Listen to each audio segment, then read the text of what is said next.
வணக்கம். அனைத்திந்திய அண்ணா திராவிட முன்னேற்றக் கழகத்தின் அலுவலகத்தை பன்னீர்செல்வம் அவர்கள் கைப்பற்றுவார்.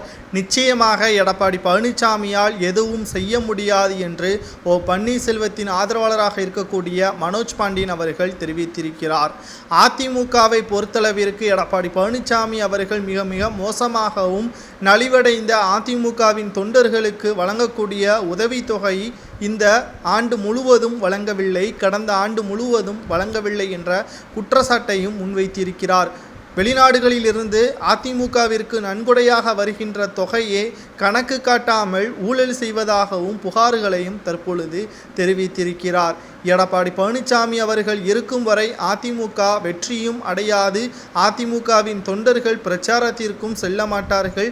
அவரது பொருளாதார நிலைமையும் மிக மோசமாகத்தான் செல்லும். அதிமுகவின் தொண்டர்கள் வேறு கட்சியில் இணைவதற்கும் வாய்ப்புகள் அதிகமாக இருப்பதாக செய்திகளை நம்மால் பார்க்க முடிகிறது. அனைத்திந்திய அண்ணா திராவிட முன்னேற்றக் கழகத்தை பொறுத்தளவிற்கு புரட்சித் தலைவர் எம்ஜிஆர் அவர்கள் உருவாக்கிய அதிமுகவை சிறப்பாக வழிநடத்திய புரட்சித் தலைவர் ஜெயலலிதா அவர்கள் நடத்திய அதிமுகவை எடப்பாடி என்ற துரோகி தற்பொழுது மண்ணோடு மண்ணாகி கொண்டு இருக்கிறார்.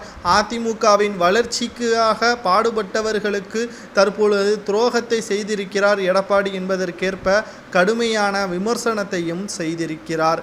எடப்பாடி பழனிசாமி அவர்கள் இருக்கும் வரை அதிமுக வெற்றியடைவது மிகப்பெரிய ஒரு கடினம். அதிமுக வெற்றியடைவது மிகப்பெரிய ஒரு கடினம் என்பதற்கேற்ப பன்னீர்செல்வத்தின் ஆதரவாளராக இருக்கக்கூடிய மனோஜ் பாண்டியன் அவர்கள் தெரிவித்திருக்கிறார்.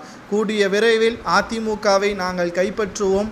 அதிமுக பன்னீர்செல்வம் தலைமையில் 2026 சட்டமன்ற தேர்தலை சந்திக்கும் என்பதையும் தெரிவித்திருக்கிறார். தற்பொழுது இருக்கக்கூடிய அரசியல் நிலவரத்தின்படி அதிமுக ஒன்றுபட்டால்தான் மிகப்பெரிய ஒரு எதிர்காலத்தை தமிழகத்தில் மாற்றத்தை கொண்டு வர முடியும்.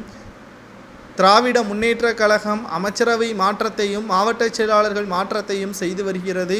2026 சட்டமன்ற தேர்தலுக்கான அனைத்து ஏற்பாடுகளையும் விறுவிறுப்பாக நடைபெற்று கொண்டும் இருக்கிறது. ஆனால் அதே சமயம் அதிமுக உட்கட்சி மோதலால் பிளவுபட்டு தொண்டர்களை இணைக்க முடியாமல் மிகவும் வேதனைக்குள்ளான காரியமாகத்தான் நம்மால் பார்க்க முடிகிறது என்றும் மனோஜ் பாண்டியன் அவர்கள் தெரிவித்திருப்பதை பற்றி உங்களது கருத்துக்களை கமெண்ட் வாயிலாக கூறுங்கள்.